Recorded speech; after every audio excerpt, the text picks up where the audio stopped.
Yeah, well, we got the head off. We got the tank sort of yellow over there. The barrel is off the bike. A nice challenge, I might add. That we have some studs with nuts still attached. 3 of them to be exact. So they weren't.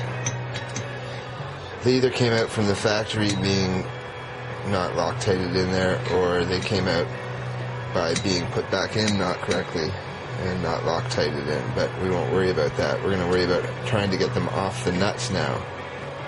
And we might be able to get vice grips in on these studs here, or double nut it perhaps. But again, we're dealing with these aircraft nuts, so we have quite a challenge getting the wrench over it. And this one here as well. Front and back both seem to be the ones that really stuck. So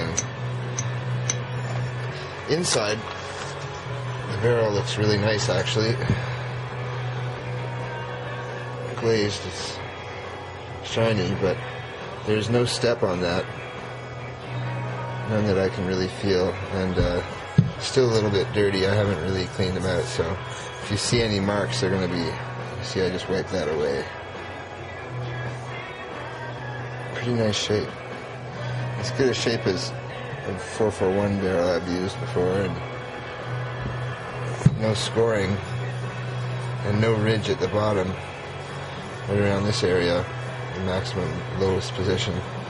No ridge to feel at all. Maybe a half a thou, if that, but no sharp edge. So very good sign. Maybe 20 over pistons or something, or 10 over. I'm not sure what they are, but they might be stock pistons with 16,000 miles on them. Maybe hard miles, but we'll take a look at them here. One thing I gotta admit is those barrel studs, if they fall in this crankcase, you've got serious issues trying to fish them out. So I was really careful to make sure all barrel studs were off before I pulled that barrel off. So I've got this little hood on this piston because it's in the lowest position to protect it. And it's wrapped up. Now, cams look good. No serious wear on those. At least the ones I can see and feel. Interesting engine, that's for sure. These nuts look untouched in the bottom here. Screws are in nice shape for that oil feed, wherever that goes. I'm not sure. Interesting that it's in there while that stuff's flying around at 7,000 or 8,000 RPM. There's this brazed on tube that looks like something I would do for an oil filler level indicator. The tack drive is off the front, I guess, here. And seems to be in good shape. The gears,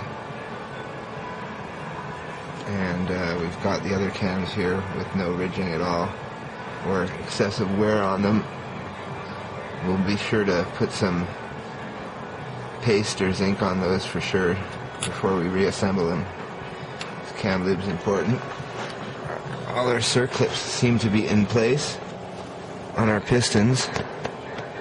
You can't really see that one there, but we do have this chip here though on the edge of timing side piston, so I'll smooth it.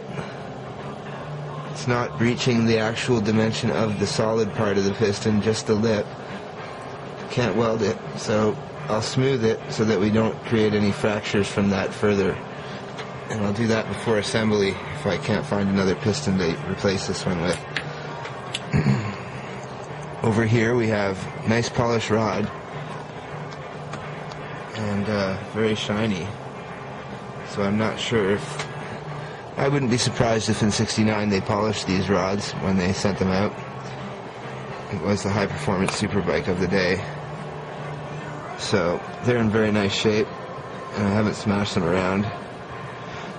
No discernible up and down play on this at all, which is pretty good for a clamped piston rod.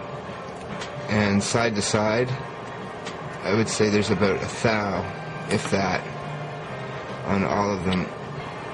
The piston has play side to side, I would say about a 1/16 to an 1/8 of an inch almost. 16th to an 8th.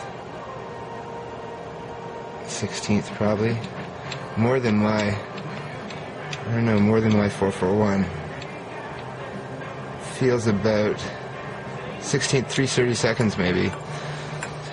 The base is in good shape. There was no copper gasket on this motor. These seals here seem to be impeding upon the travel of oil, so we'll have to pull those out and find replacements for those, because this one almost seems like it's deteriorated completely. If I can pull this out, I'll show you. No, I can't, but it's definitely not healthy. And this one is almost completely blocked the oil way, so I'm going to have to extract that carefully, or ask what those are and what I should be doing about that. So there was no copper gasket on the base. Maybe I'll use a carbon fiber gasket sheet on here, 1/64. I'm sure that it probably came with one. I'm not sure the dimensions of the gasket, the thickness, but if it's not more than 1/64 or 1/32, I can use the carbon fiber gasket.